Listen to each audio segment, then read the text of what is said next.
জুলাই জাতীয় সনদ 2025 স্বাক্ষরিত হয়েছে। এটা এই জাতির ইতিহাসে একটি স্মরণীয় দিন। এই ঐতিহাসিক দিন আমাদের স্মরণীয় হয়ে থাকবে যতদিন বাংলাদেশের ইতিহাস থাকবে।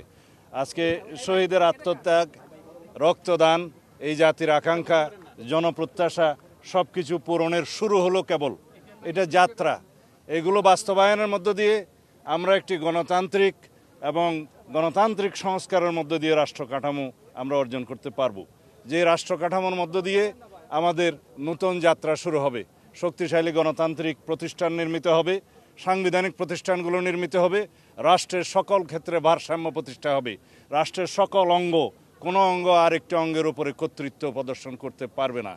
সাংবিধানিক সীমারেখার মধ্য থেকে সমস্ত অঙ্গ সাংবিধানিক ভারসাম্যতা রক্ষা করে একটি কার্যকর গণতান্ত্রিক রাষ্ট্র বিনির্মাণ করা হবে এবং হবে ইনশাআল্লাহ। সেই দিনের আশায় আমরা আছি।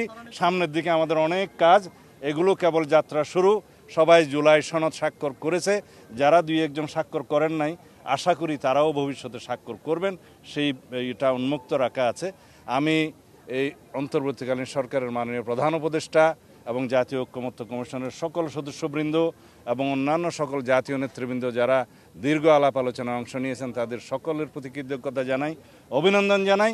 আর মিডিয়া কর্মী হিসাবে সাংবাদিক বন্ধুগণ, আপনারা দিনরাত পরিশ্রম করেছেন, আমাদের সাথে কাজ করেছেন, আপনাদের প্রতি অসংখ্য কৃতজ্ঞতা জানাই। কি প্রক্রিয়া হবে সেটা নিয়ে আলাপ করতে আপনাদেরকে আবার বসার আহ্বান জানিয়েছেন প্রধান উপদেষ্টা আজকে বক্তব্যে। প্রক্রিয়াটা নিয়ে তো বলেছে যে আবার সাংবিধানিকভাবে আর্টিকেল 65 এর সাবসেকশন 2-তে বলা আছে বাংলাদেশের প্রত্যেক আঞ্চলিক নির্বাচনী এলাকার মধ্যে সরাসরি প্রত্যক্ষ ভোটের মাধ্যমে 300 জন জাতীয় সংসদ সদস্য লইয়া জাতীয় সংসদ গঠিত হইবে।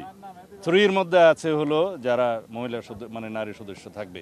কিন্তু এখন কেউ কেউ সেটা বর্ণনা করছে যে নির্বাচন কমিশন শুধু নির্বাচন করার জন্য দায়িত্বপ্রাপ্ত, অন্য কিছু নয়। এটা সত্য, নির্বাচন কমিশন তো নির্বাচন পরিচালনা করবে, কিন্তু কিভাবে করবে সেটা বর্ণিত আছে। সুতরাং জাতিকে বিভ্রান্ত করার কোনো সুযোগ নাই। মাননীয় প্রধান উপদেষ্টা তারপরেও যদি আলাপ আলোচনা করতে চায়, আমরা আলাপ আলোচনায় বিশ্বাস করি।